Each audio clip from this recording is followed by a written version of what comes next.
Starting your day off reactive is going to lead to hopelessness. Terrible hopelessness that will eventually lead to a very sad life. Your days are entire lifetimes, my friends. The way that you wake up in the morning should be the way that you were born, in my opinion.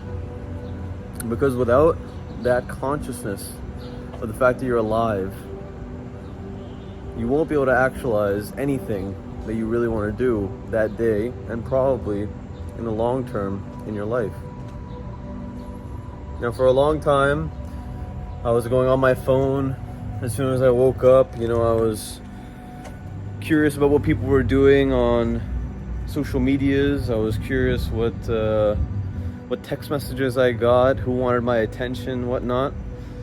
And I realized that throughout the day, just subtly, I was in a completely different mindset, the one that I enjoyed being in, more calm, more adaptive.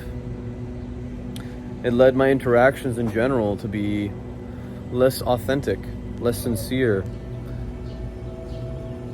And the things that I did outside of work, or the things that I was expected to do, didn't turn out as fruitfully because I wasn't showing myself the love that I needed right when I woke up, when I needed it most. To tell myself, hey, not only are you alive, but it's good to be alive. That the day is good. That your optimism will carry through and make a tremendous difference in the lives of the people around you. So the way that you wake up is going to affect everything that you do.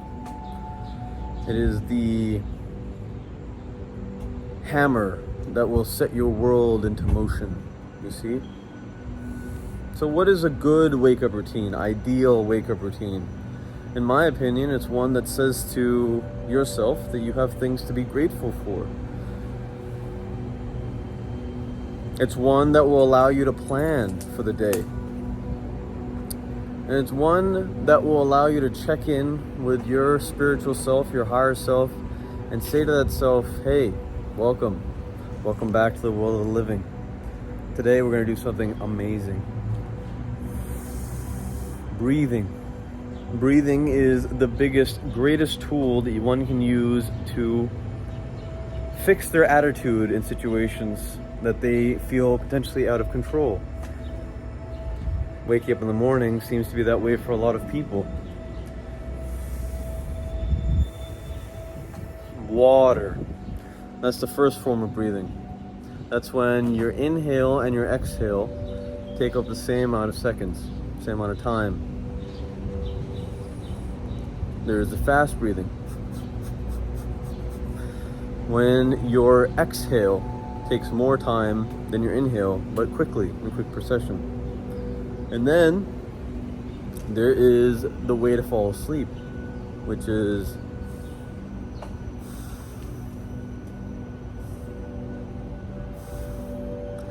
it activates your parasympathetic nervous system and makes you feel drowsier. Longer breaths out, shorter breaths in.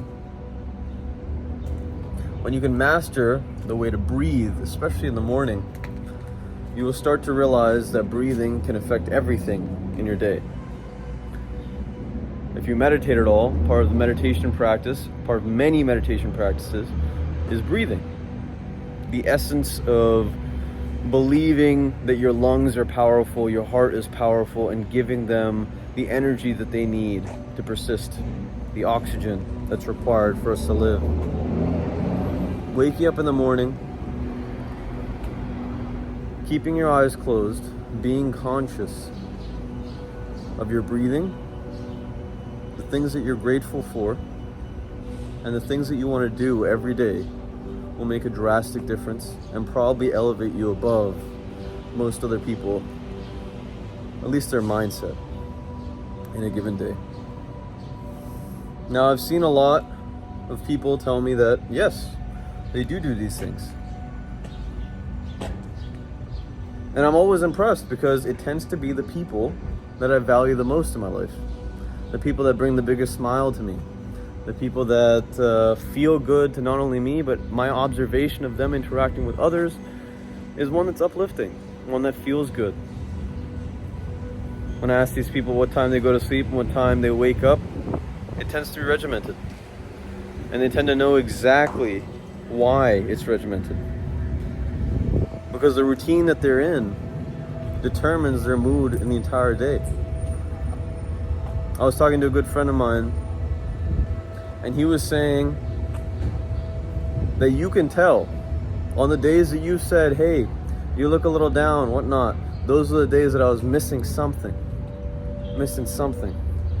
The earlier in the day that you are, the greater opportunity you have to set yourself up for success. And in my opinion, you should be trying to do this. There's very few things in life that will serve you as well as loving yourself right when you wake up. It sets the trajectory of your day, my friend. And the days are everything. They contrive the weeks, the months, the years that we spend doing certain things. So why not? Why not give yourself the love right when you wake up? What I've noticed recently, as I've started to do this, is that when I go into work, I am a more calm person. I am more okay with the things that I have to do. I tend to be kinder to the people that I'm talking to. I tend to have more to offer them. And it's super important. Because when you feel like you're a part of a system and you're actually contributing to how other people feel or the productivity that's occurring in your workplace or wherever you go to volunteer or wherever you go to do it for fun, it's a self-fulfilling loop. You see, it's a positive loop. And if you start that right in the morning, then you can start other people's positive loops. It's like a catalytic reaction. If your glass is full, you can fill other people's glass, right? So make sure in the morning you love yourself. That you take a second, breathe, think about what you're grateful for, and what exactly you want to do over the course of the day. Now, I've also heard from people that I respect that it's a great habit to actually do these things the night before as well. Right before going to bed, breathe, be thankful. What do you want to do next day? What are some successes that happened today that you genuinely enjoy, that made you feel good? Reflection, the ability to sit back and think about in a logical way and also an emotional way the things that made you feel good over the course of a day is a great way to know what's working.